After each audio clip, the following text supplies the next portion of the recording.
So hello everyone, welcome to my channel. आज के इस वीडियो में हम पढ़ने वाले हैं cell the unit of life का लेक्चर 2 चैप्टर 6 सेल ऑर्गेनेलीज। तो हमारा पार्ट है सेल ऑर्गेनेलीज। तो हम आज क्या पढ़ने वाले हैं, सेल ऑर्गेनेलीज को।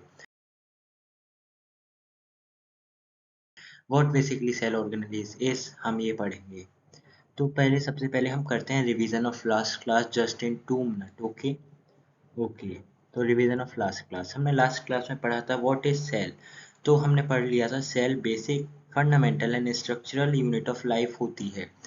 Y basic? बिकॉज हर ऑर्गेनिज्म, हर लिविंग ऑर्गेनिज्म, जो भी जीवित चीज है वो सेल से ही मिलकर बनी होती है। फिर cell is fundamental unit of life. Cell fundamental है, यानी anything less than cell is not capable of living live a life. Okay, कोई भी सेल से छोटी चीज लिविंग नहीं रह सकती। And it is structural unit because कोई भी हो, प्लांट हो, एनिमल हो, हर किसी की सबसे बेसिक यानी कि सबसे छोटी यूनिट सेल है, और ये उस पूरे लिविंग ऑर्गेनिज्म को स्ट्रक्चर यही देती है। Now cell can be of cell different shape की हो सकती हैं, साइज की हो सकती हैं। शेप की बात की जाए तो हमने पढ़ा था ऑस्ट्रिच का एग सबसे बड़ी सेल होती है। Longest cell is neuron. Size की बात करी जाए, शेप नहीं वो साइज हो गई। और शेप की बात करी जाए तो RBC is rounded by concave and WBC is irregular shape, हमने ये पढ़ा था। Okay, now anything less than a cell is not living. कोई भी चीज़ अगर सेल से छोटी है तो वो लिविंग नहीं होती, वो virus. For example virus. Okay, virus जो है कंप्लीट सेल नहीं है, क्योंकि सेल के अंदर जो कंपोनेंट्स होने चाहिए वो वायरस के अंदर पूरे नहीं है।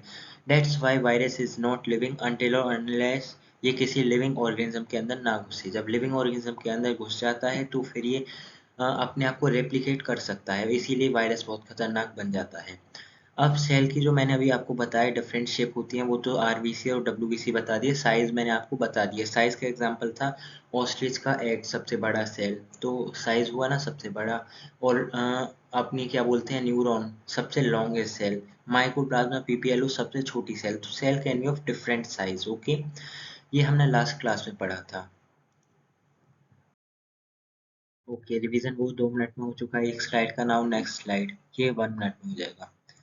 तो देखिए, हमने इस हायरार्की को पढ़ा था। जब सबसे छोटी यूनिट हर लिविंग ऑर्गेनिज्म में सेल होती है।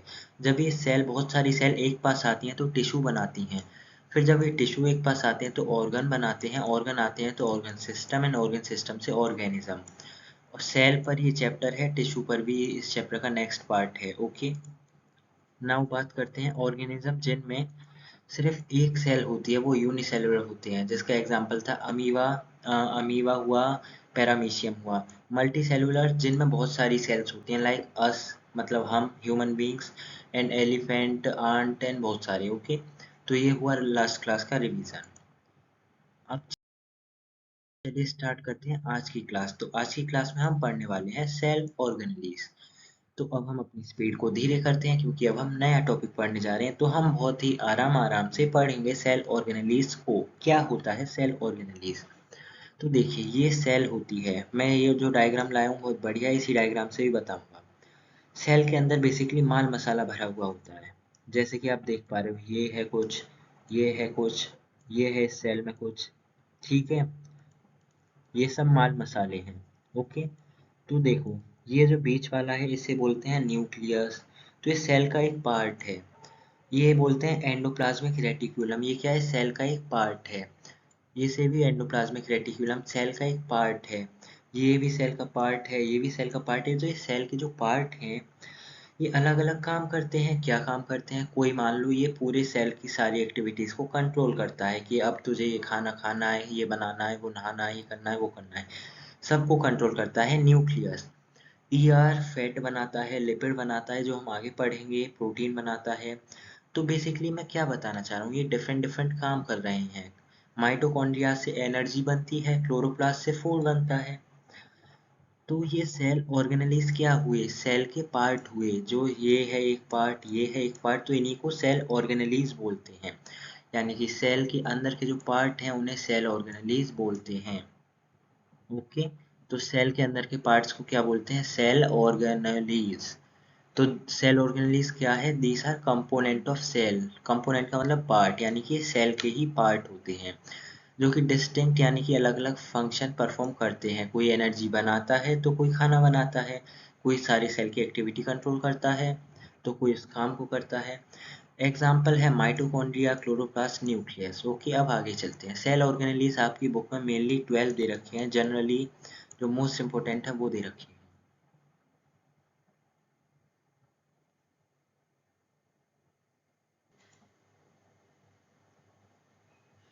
हाँ तो देखिए, आपकी बुक में इम्पोर्टेंट 12 सेल ऑर्गेनेलिज दे रखे हैं। अब 12 सेल ऑर्गेनेलिज को हम पढ़ेंगे तो लेक्चर ऑब्वियसली बड़ा हो जाएगा, क्योंकि पाँच पाँच भी अगर एक को देंगे, पाँच तो खैर 5 मिनट नहीं देंगे, इतनी डिटेल आपकी बुक में है भी नहीं, तो भी लेक्चर बड़ा होने वाला है, इसलिए बीच बीच में हम देंगे आपको ब्रेक। ओके, तो देखिए, हर सेल 3 चीज़ों से मिलकर बनी होती है। अभी हमने पढ़ा सेल ऑर्गेनेलिज क्या होती हैं, तो उनमें से 3 सेल ऑर्गेनेलिज हर सेल में होते हैं। दुनिया की कोई सी भी सेल हो, बैक्टीरिया की हो, अमीबा की हो, किसी की भी हो, वो है सेल मेम्ब्रेन या प्लाज्मा मेम्ब्रेन। ये देखो आउटर बाउंड्री, मैंने अगर कोई सेल बनाई तो जो आउटर बाउंड्री जो येलो कलर से बनाई है, इसी को सेल मेम्ब्रेन या प्लाज्मा मेम्ब्रेन बोलते हैं। इस आउटर बाउंड्री को भी सेल मेम्ब्रेन या प्लाज्मा मेम्ब्रेन ही बोलते हैं। ओके, तो ये हुआ क्लियर। अब ये सेल मेम्ब्रेन प्लाज्मा मेम्ब्रेन करती क्या है, तो देखिए, कोई सामान अंदर आएगा, ऐसा थोड़ी है कि आपके अंदर सब कुछ घुस जाएगा। कोई सामान आपके अंदर मतलब सेल के अंदर कोई सामान अंदर आएगा, कोई सामान बाहर जाएगा, उसे कौन कंट्रोल करता है, सेल मेम्ब्रेन या प्लाज्मा मेम्ब्रेन। तो it helps in transportation. Okay, transportation में यानी कोई सामान का ट्रांसपोर्ट में सेल मेम्ब्रेन या प्लाज्मा मेम्ब्रेन ही मदद करती है। ओके, अब हम पढ़ते हैं साइटोप्लाज्म की ओर। साइटोप्लाज्म क्या होता है, तो देखिए, ये जो है क्या है, सेल मेम्ब्रेन, ये क्या है, बीच में न्यूक्लियस, बीच में क्या है, न्यूक्लियस, बीच में होता है न्यूक्लियस। अब जो सेल मेम्ब्रेन और न्यूक्लियस के बीच का पार्ट है, यानी ये जो अब मैं ग्रीन कलर से कर रहा हूँ, इसी को साइटोप्लाज्म बोलते हैं। यहाँ पे जो फ्लूइड भरा हुआ है उसे साइटोप्लाज्म बोलते हैं। ओके, इसे क्या बोलते हैं, साइटोप्लाज्म। इस साइटोप्लाज्म में अलग अलग तरीके के सेल ऑर्गेनेलीज पड़े हुए रहते हैं। ये खुद भी एक सेल ऑर्गेनेली है और इसके अंदर भी सेल ऑर्गेनेलीज हैं। ओके, ये देखो, हो गया ना ग्रीन कलर से। फिर अब हम पढ़ते हैं जेनेटिक मटेरियल। अब ये मैंने आपको बताया बीच में न्यूक्लियस होता है, ठीक है, वो बात ठीक है, बीच में न्यूक्लियस होता है, मगर किसी सेल में न्यूक्लियस हो सकता है और किसी में नहीं भी हो सकता। बैक्टीरिया की सेल में न्यूक्लियस नहीं होता, यस, उनकी सेल में न्यूक्लियोइड होता है। तो मगर मैंने तो बोला हर सेल में ये सब चीज़ें होंगी, मगर मैंने इसीलिए तो ब्रैकेट में लिखा है, या तो इसमें से न्यूक्लियस होगा या न्यूक्लियोइड होगा। ये हर सेल में नहीं होंगे, होंगे इनमें से एक सामान होगा, या न्यूक्लियस या न्यूक्लियोइड। मगर इन इस न्यूक्लियस के अंदर या यही न्यूक्लियोइड है, उन सब के अंदर होता क्या है, होता उन सब के अंदर जेनेटिक मटेरियल है। तो मैं इस न्यूक्लियस या न्यूक्लियोइड को ना बोल के मैं इसे बोल सकता हूँ जेनेटिक मटेरियल। तो हर सेल के अंदर होता है, चाहे वो बैक्टीरिया की हो, चाहे अमीबा की हो, चाहे इंसान की हो। ओके, न्यूक्लियस और न्यूक्लियोइड में से तो हो सकता है कोई एक चीज हो, मगर इनमें से सब चीजें होती हैं। ओके, आई होप यहाँ तक की बात क्लियर होगी। अब जेनेटिक मटेरियल क्या होता है ये समझ लेते हैं, क्योंकि हम सिर्फ नाम लिखने पर फोकस नहीं करते, उसे क्लियर करने पर फोकस रखते हैं। तो जेनेटिक मटेरियल देखो, आई एम श्योर आपने इस स्ट्रक्चर को देखा होगा, इसे बोलते हैं डीएनए। आपने मूवीज में जरूर देखा होगा डीएनए। ये देखो, अभी ये बिल्कुल स्ट्रेट है, मैंने इसे जूम कर दिया, खोल के रख दिया है, मगर मैं जब ये सेल में ऐसे पाया जाता है फोल्डेड फॉर्म में। ओके, ऐसे। और एक और होता है आरएनए, ये होता है जेनेटिक मटेरियल। जेनेटिक मटेरियल जो जनरेशन टू जनरेशन पास होता है, जैसे कि पेरेंट्स से उनके बच्चों तक पास होता है। तो अभी करता क्या है पास होकर, आपने देखा होगा हाथी का बच्चा हाथी जैसा दिखता है, शेर का बच्चा शेर जैसा दिखता है, वो इसी डीएनए की वजह से, जेनेटिक मटेरियल की वजह से। इस जेनेटिक मटेरियल में क्या होती है, इंफॉर्मेशन होती है। इंफॉर्मेशन किस चीज़ की, सो डैट कि आप अपने मम्मी पापा की तरह देखो, आप अपने पेरेंट्स की तरह देखो। तो उस इंफॉर्मेशन को कौन कैरी करता है, उस इंफॉर्मेशन को हमारा डीएनए जेनेटिक मटेरियल कैरी करता है, कि हम अपने पेरेंट्स जैसे दिखें। तो फॉर एग्जांपल देखो, ये जब डीएनए खुलता है, मान लो ऐसे खोल दिया, इतने पार्ट में इंफॉर्मेशन हो सकती है कि आपके बालों का कलर ब्लैक हो, तो आपके बालों का कलर ब्लैक होगा। इतने पार्ट में इंफॉर्मेशन हो सकती है इस वाले पार्ट में कि आपकी आंखों का कलर ब्लू हो, तो आपकी आंखें ब्लू हो सकती हैं। तो वो सब किसकी वजह से? Genetic material. जेनेटिक मटीरियल क्या करता है? इंफॉर्मेशन को कैरी करता है जन्म पेरेंट्स से उनके बच्चों तक, सो डैट के बच्चे उनके पेरेंट्स की तरह ही दिखें। तो ये जेनेटिक मटीरियल होता है। अब जेनेटिक मटीरियल डीएनए आरएनए के बाहर, ये हर सेल में होता है, मगर इनके बाहर अगर बाउंड्री है तो उसे बोलते हैं न्यूक्लियस। बाउंड्री, ये देखो पूरी सेल है, उस सेल के अंदर भी एक न्यूक्लियर वो जेनेटिक मटेरियल है, उस सेल के अंदर जेनेटिक मटेरियल के बाहर बाउंड्री हो, यानी सेल मेम्ब्रेन तो है ही, मगर मैंने सेल मेम्ब्रेन के भी अंदर बोला है। जब जेनेटिक मटेरियल के बाहर बाउंड्री हो, जैसे न्यूक्लियर मेम्ब्रेन बोलते हैं, तो इसे हम इस पोर्शन को जब बोलते हैं न्यूक्लियस। क्या बोलते हैं? न्यूक्लियस। बट सम हाउ किसी किसी में ये नहीं होती। फॉर एग्जाम्पल बैक्टीरिया, बैक्टीरिया में ये बाउंड्री नहीं होती, तो इस रीजन को बोलते हैं न्यूक्लियोइड। क्या बोलते हैं? न्यूक्लियोइड। ये चल जा, हाँ, न्यूक्लियोइड। तो न्यूक्लियोइड और न्यूक्लियस, आई होप आपको क्लियर होगा। जेनेटिक मटेरियल के बाहर बाउंड्री है तो न्यूक्लियस, बाउंड्री नहीं है तो न्यूक्लियोइड। तो किसी के अंदर न्यूक्लियस होगा, मोस्ट ऑफ द ऑर्गेनिज्म बोलें तो सभी के अंदर, ज़्यादातर मोस्टली सभी के अंदर न्यूक्लियस होता है, मगर बैक्टीरिया के अंदर न्यूक्लियोइड होता है। मगर दोनों के अंदर क्या है? जेनेटिक मटेरियल तो कॉमन है, जेनेटिक मटेरियल सबके अंदर होता ही होता है।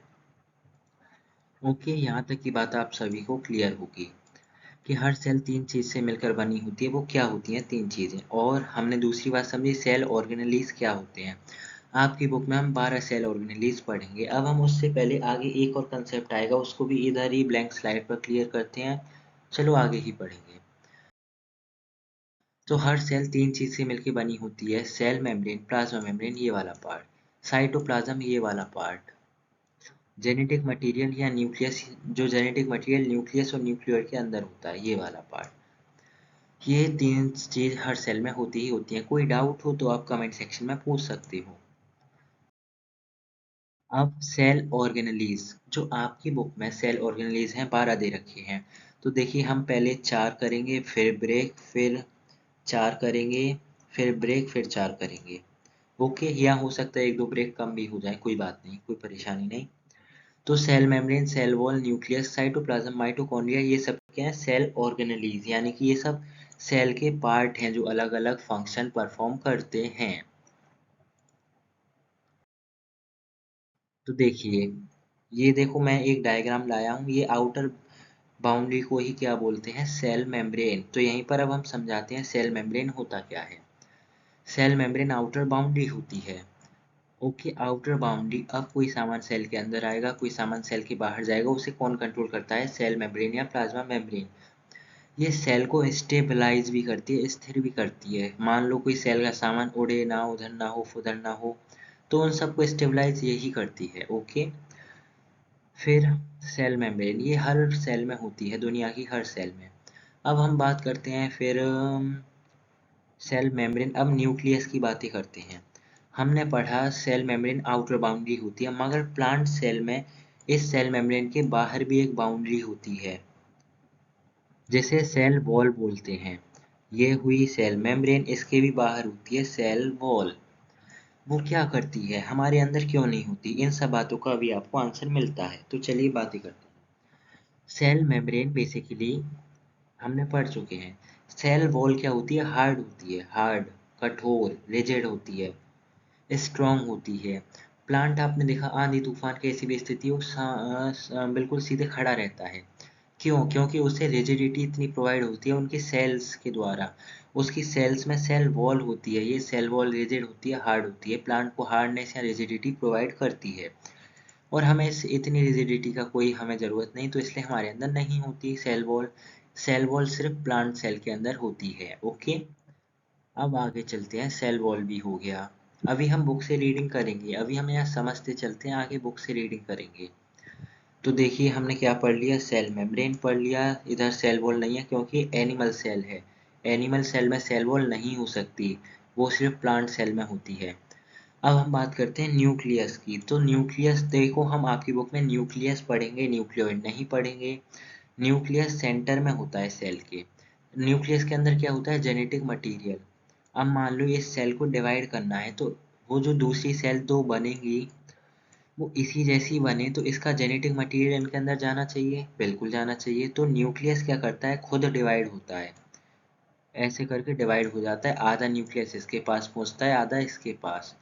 तो बेसिकली न्यूक्लियस किस में, सेल डिवीजन में हेल्प करता है, खुद डिवाइड करता है, फिर ग्रोथ भी करता है और सेल डिवीजन में मदद करता है, सो डैट जो नई सेल बनती हैं वो सिमिलर हो to the parent cell. Okay, तो हमने क्या पढ़ लिया, न्यूक्लियस। अब न्यूक्लियस, मैंने आपको न्यूक्लियस के बारे में ये भी बताया था, ये ब्रेन ऑफ दी सेल है, सेल के अंदर सारी एक्टिविटीज़ को न्यूक्लियस ही कंट्रोल करता है। सेल का स्ट्रक्चर कैसा होगा, सेल क्या काम करेगा क्या नहीं करेगा, सब कुछ कंट्रोल करता है न्यूक्लियस। फिर न्यूक्लियस के बाद अब हम पढ़ेंगे साइटोप्लाज्म। साइटोप्लाज्म उसके बाद सेल वॉल, हाँ चार हो जाएंगे, फिर ब्रेक है। ठीक है, साइटोप्लाज्म, अब मैं बात करता हूँ साइटोप्लाज्म की। चलिए, यहाँ बात करेंगे साइटोप्लाज्म की। तो देखिए साइटोप्लाज्म हम पढ़ने वाले हैं। ये देखो, ये है एक सेल मेम्ब्रेन, इसके अंदर जितना भी फ्लूइड भरा हुआ है, सब जितना भी फ्लूइड भरा हुआ है, लिविंग मैटर है सब, उसे बोलते हैं प्रोटोप्लाज्म। क्या बोलते हैं उसे, प्रोटोप्लाज्म। अरे ये तो पूरा ही इरेज हो गया, चलो मैं फिर से हाइलाइटर से कर देता हूँ। उसे बोलते हैं प्रोटोप्लाज्म, प्रोटोप्लाज्म, प्रोटोप्लाज्म। ओके, याद हो जानी चाहिए नाम क्लास में ही। तो चलिए मैं लिख देता हूँ प्रोटोप्लाज्म। राइटिंग ऐसा आ रहा है, कोई बात नहीं, आगे बुक रीडिंग करेंगे उधर सब स्पेलिंग दिखेंगी। इसको बोलते हैं प्रोटोप्लाज्म। अगर हमें तो समझ रहा है साइटोप्लाज्म, तो चलिए आगे चलते हैं। अब जब इस प्रोटोप्लाज्म में आ जाता है न्यूक्लियस, तो देखो प्रोटोप्लाज्म का कुछ पार्ट पहुंच गया है न्यूक्लियस में। तो जब न्यूक्लियस में पहुंच गया उसे अब हटाओ, है तो वो अभी प्रोटोप्लाज्म, मगर अब हम उसे हटाएं और बस हम देखें इस पार्ट को। अब ये देखो, ये बाहर वाले पार्ट को, यहाँ जो भी भरा हुआ है उसे बोलते हैं साइटोप्लाज्म, यानी कि ऐसा प्रोटोप्लाज्म जो न्यूक्लियस और सेल मेम्ब्रेन के बीच में है, न्यूक्लियस और सेल मेम्ब्रेन के बीच में है, उसे बोलते हैं साइटोप्लाज्म। साइटोप्लाज्म में अलग अलग तरीके के सेल ऑर्गेनेलीज पाए जाते हैं, for example chloroplast, mitochondria, Golgi body and ER, endoplasmic reticulum. I hope आपको cell wall, cell membrane, cytoplasm और न्यूक्लियस क्लियर होगा। ओके, अब न्यूक्लियस, सेल देखो, सेल मेम्ब्रेन या प्लाज्मा मेम्ब्रेन, मैं आपको अब एक बार ऐसे बोलकर रिवीजन करा देता हूँ। सेल मेम्ब्रेन या प्लाज्मा मेम्ब्रेन एक ही बात होती है, एक ही नेम है। तो सेल मेम्ब्रेन, प्लाज्मा मेम्ब्रेन बिल्कुल क्रिस्टल क्लियर हो गया है आपके लेवल का। फिर पढ़ा सेल वॉल जो प्लांट में ही होता है, फिर पढ़ा न्यूक्लियस। तो न्यूक्लियस में एक और कंसेप्ट रह गया जिसे बताता हूँ, फिर हमने पढ़ा साइटोप्लाज्म जो बिल्कुल क्लियर है। अब हम न्यूक्लियस में जो कंसेप्ट है उसे क्लियर करते हैं। ये है प्लांट सेल हरी कलर की, और ये है एनिमल सेल थोड़ा लाइट ग्रीन कलर की, मैंने ऐसी बनाई है। ओके, अब देखो प्लांट सेल में क्या होता है, इस बाउंड्री को बोलते हैं पेरीफेरी। क्या बोलते हैं, पेरीफेरी। प्लांट सेल में क्या होता है, न्यूक्लियस इधर होता है, क्यों होता है अभी आपको जब वैक्यूल पढ़ेंगे जब रीजन मिल जाएगा। मगर एनिमल सेल में न्यूक्लियस बीच में होता है। क्यों बीच में होता है, एनिमल सेल में बीच में होता है, मगर प्लांट में वो साइड में होता है। क्यों होता है, वो हम वैक्यूल की तरफ आंसर हमें मिल जाएगा। तो हम इसे बोलते हैं न्यूक्लियस प्लांट में टूवर्ड्स पेरीफेरी होता है, वेयर एस एनिमल में सेंटर में होता है। आई होप ये बात आपको क्लियर होगी। अब हम बुक की रीडिंग करते हैं। तो आपको मैंने सारे कंसेप्ट यहाँ तक के क्लियर करा दिए हैं। इसके बाद एक छोटा सा ब्रेक है, फिर माइटोकॉन्ड्रिया से स्टार्ट करेंगे, क्लोरोप्लास्ट सेंट्रोजोम करेंगे पूरा। फिर इसके नेक्स्ट एट है वैक्यूल, जिसमें न्यूक्लियस का जो मैंने आपको बताया पेरीफेरी की तरफ क्यों होता है उसका आंसर मिलेगा।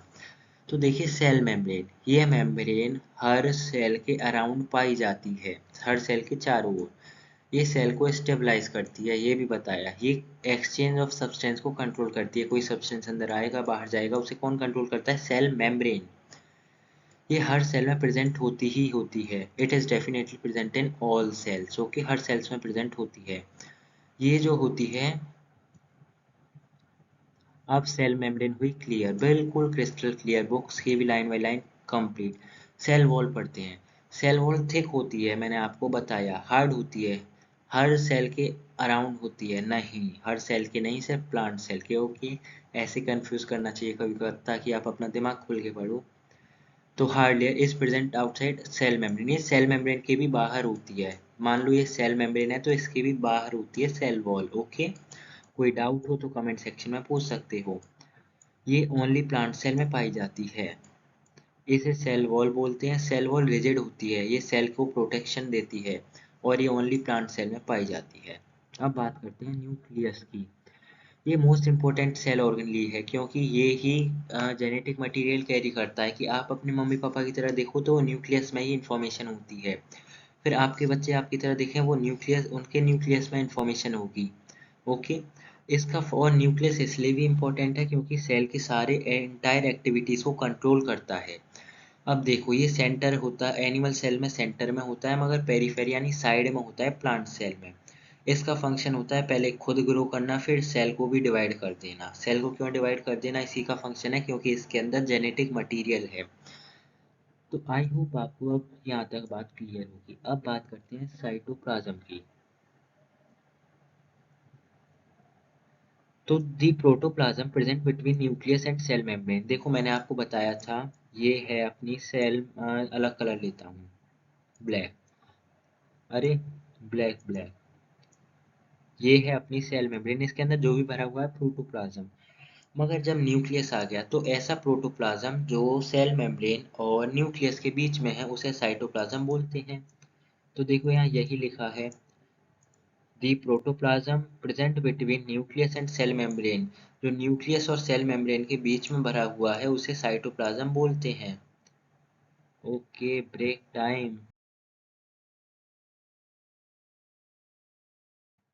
उसे साइटोप्लाज्म बोलते हैं। साइटोप्लाज्म में बहुत सारे सेल ऑर्गेनेल्स पड़े हुए होते हैं। And now it is break time, तो you can take break of 2 minute. So hello, welcome again. Now it's break over. तो आप अपने एंड पर 2 मिनट का ब्रेक ले सकते हो। सिंस मुझे इसकी ड्यूरेशन वीडियो की कम से कम रखनी है तो मैं ब्रेक्स की सिर्फ स्लाइड लाता हूँ और 2 मिनट का ब्रेक खुद भी ले लेता हूँ, मगर वीडियो को उधर पॉज कर देता हूँ। ओके, अब हम पढ़ेंगे हमारा फिफ्थ, माइटोकॉन्ड्रिया। फिर fifth, six, seventh, eighth, then again break. Okay, mitochondria. फिर जो एट्थ, नाइन्थ, ट्वेल्थ हैं, 8 से 12 तक की, वो बहुत ईजी है क्योंकि वो इंटर रिलेटेड है। आपको थोड़े डिफिकल्ट लगेंगे शुरू में, मगर वो एक दूसरे से इतने जुड़े हुए हैं कि उन्हें एक बार में ही क्लियर कर देंगे। तो माइटोकॉन्ड्रिया देखो, कैप्सूल शेप्ड का स्ट्रक्चर होता है, इसे बोलते हैं कैप्सूल शेप्ड स्ट्रक्चर। इसमें डबल मेम्ब्रेन होती हैं। देखो, एक तो आउटर मेम्ब्रेन ये होगी, एक अंदर की मेम्ब्रेन ऐसी होती है। देखो आपको इधर दिख रही होगी ये। तो mitochondria capsule shaped and double membrane structure होता है। अब माइटोकॉन्ड्रिया रेस्पिरेशन में पार्टिसिपेट करता है और एनर्जी प्रोड्यूस करता है। अब ये रेस्पिरेशन क्या होता है तो देखिए, हम जो खाना खाते हैं वो खाना ब्रेक डाउन हो जाता है आपके पेट में, स्टमक में। अब वो वहाँ से ब्रेक डाउन होने के बाद इधर आता है माइटोकॉन्ड्रिया के अंदर। बेसिकली माइटोकॉन्ड्रिया के अंदर नहीं, पहले साइटोप्लाज्म के अंदर आता है, बट हमें उस डिटेल में नहीं जाना है। ओके, आप 10th क्लास में पढ़ोगे। और इधर से आती है ऑक्सीजन गैस, O2। ठीक है, पहले साइटोप्लाज्म के अंदर आएगा, साइटोप्लाज्म के बाद माइटोकॉन्ड्रिया के अंदर आएगा खाना। बेसिकली मैं आपको इतना बता देता हूँ।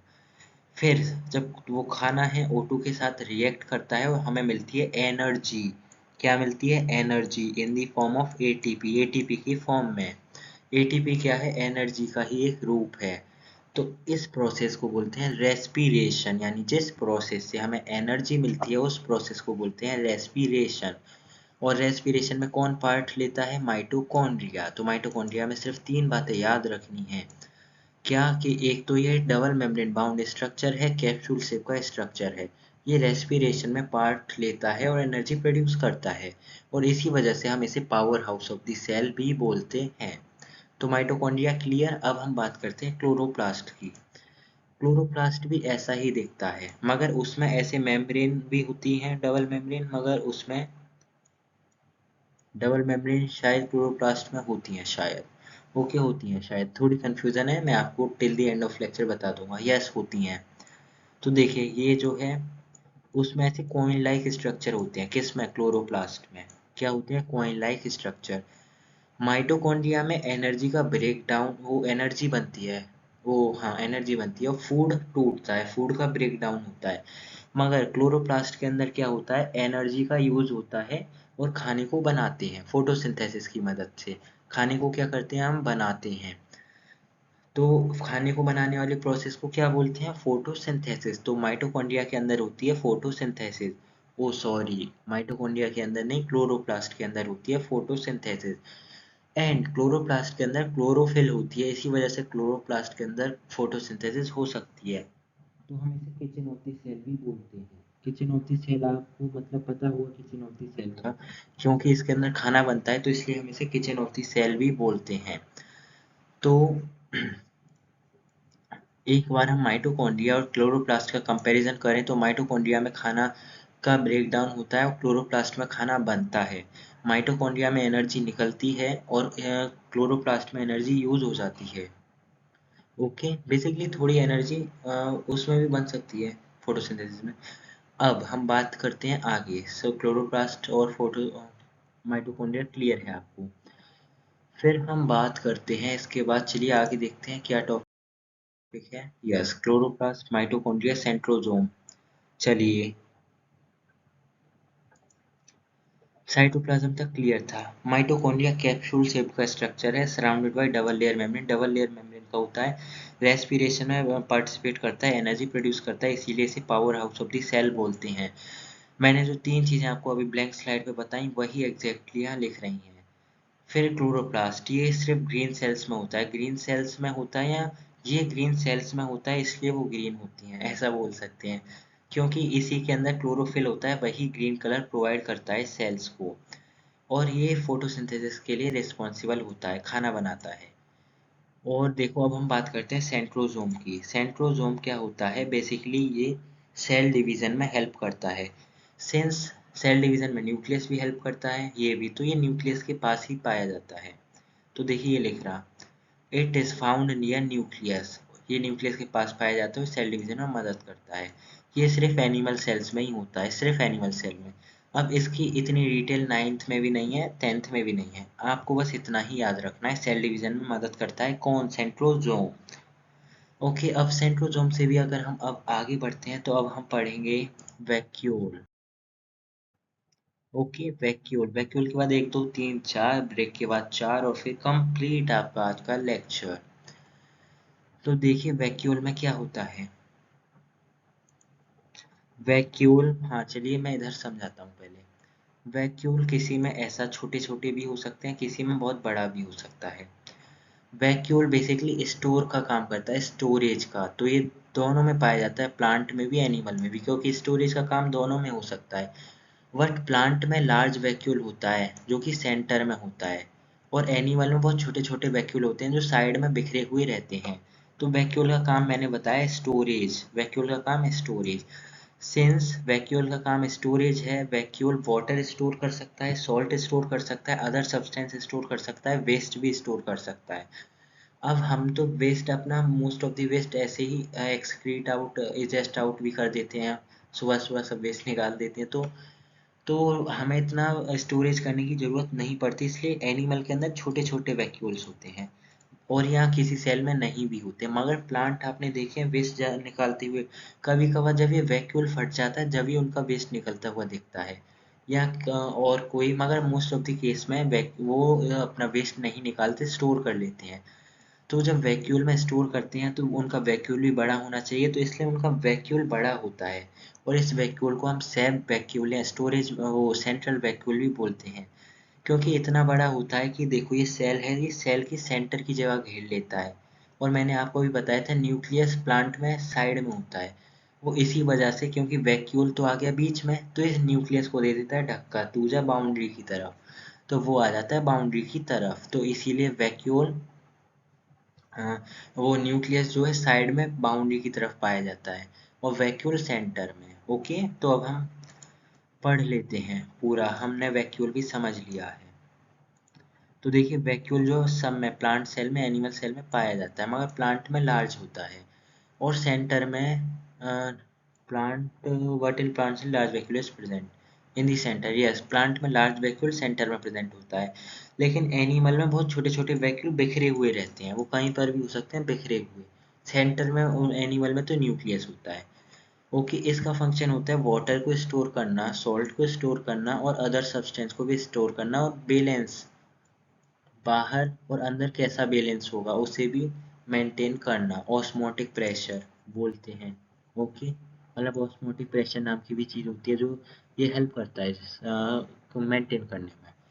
Now Golgi body, lysosome, ribosome, endoplasmic reticulum. तो अब मैं आपको बता देता हूँ, ब्रेक है अभी तो। एंडोप्लाज्मिक रेटिकुलम हम पहले पढ़ेंगे, फिर राइबोसोम पढ़ेंगे, फिर एंडोप्लाज्मिक रेटिकुलम, फिर गोल्जी बॉडी, फिर lysosome.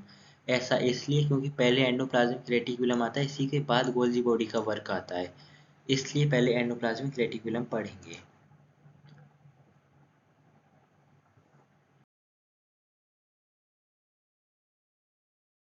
Now it's 2 minute break time, guys. You can take 2 minute break.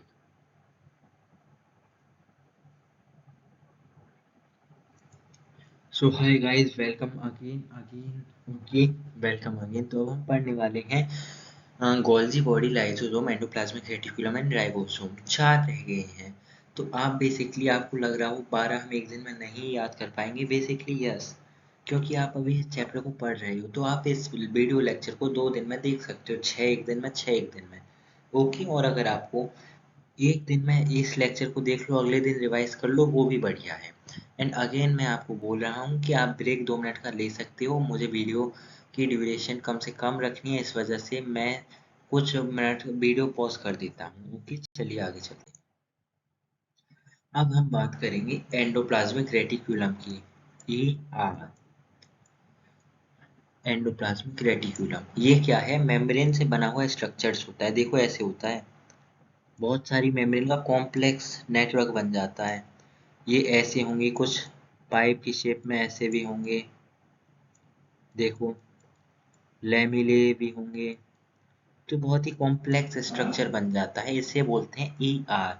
तो basically it is complex structure network of membranes. Membrane का कॉम्प्लेक्स नेटवर्क स्ट्रक्चर बन जाता है, जिसे एंडोप्लाज्मिक रेटिक्यूलम बोलते हैं। ओके, अब अब एंडोप्लाज्मिक रेटिक्यूलम, आई होप यहाँ तक की बात क्लियर होगी। ये है एक सेल मेम्ब्रेन, ये है एक न्यूक्लियस। कि जो एंडोप्लाज्मिक रेटिकुलम है, न्यूक्लियस की मेम्ब्रेन, जैसे न्यूक्लियर मेम्ब्रेन बोलती हैं, इसी के साथ कंटिन्यूस स्टार्ट हो जाता है ऐसे। ओके, सम टाइम में प्लाज्मा मेम्ब्रेन तक भी चला जाता है, या कभी कभार ये सिर्फ साइटोप्लाज्म तक ही रह जाता है।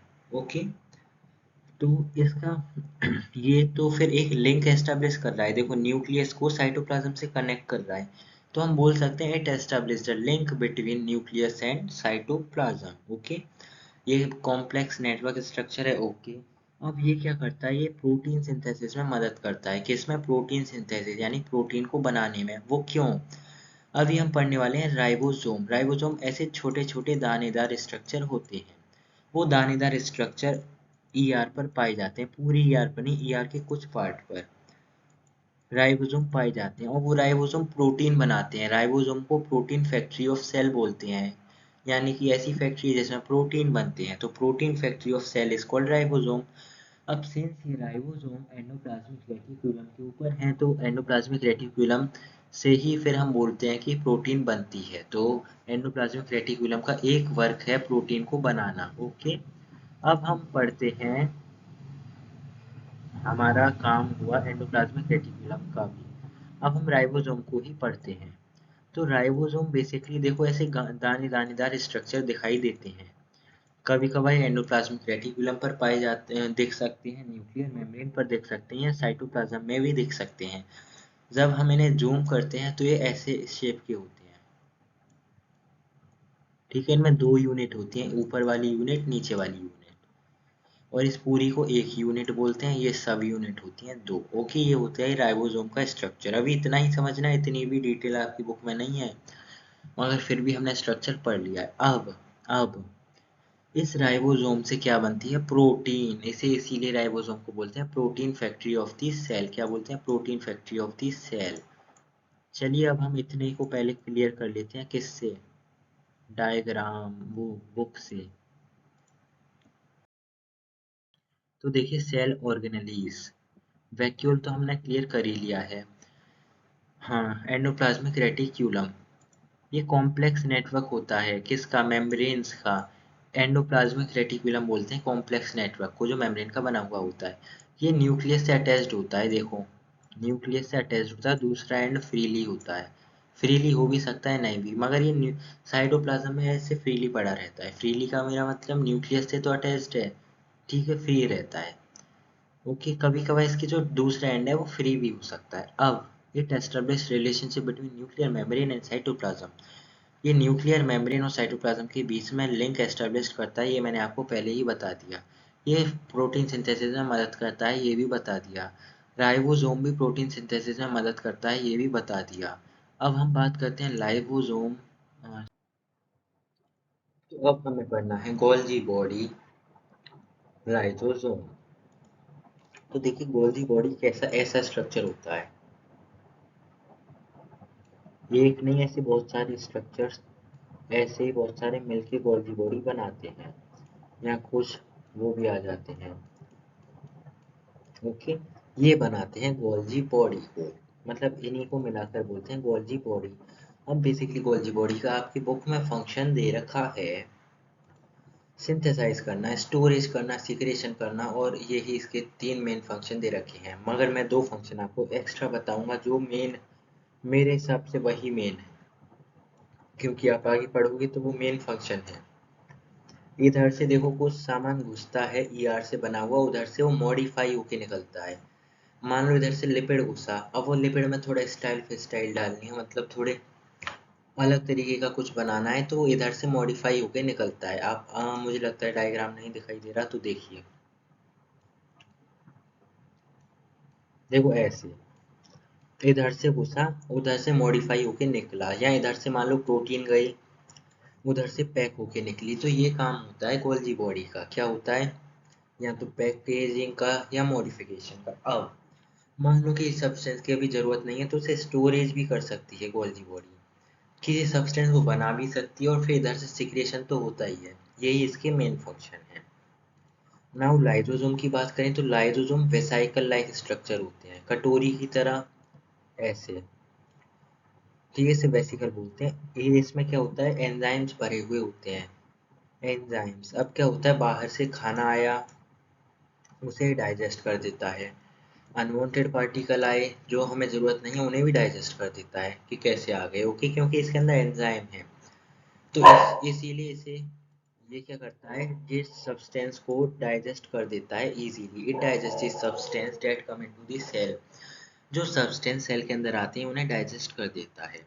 तो अब हमारा सब कुछ क्लियर हो गया, वैक्यूल क्या होता है, गोल्जी बॉडी क्या होता है, लाइसोसोम क्या होता है, राइबोसोम क्या होता है, एंडोप्लाज्मिक रेटिकुलम क्या होता है, एंड पीछे के भी। तो आई होप आपको यहाँ तक की सारी बात क्लियर होंगी। If you have any query और doubt regarding this lecture, you can ask me into the comment section. Just pin your just drop your doubt in comment section. Okay, तो thanks for watching my video. अच्छी लगी तो please like कर देना, नहीं तो dislike कर देना। चलिए, thanks for watching my video.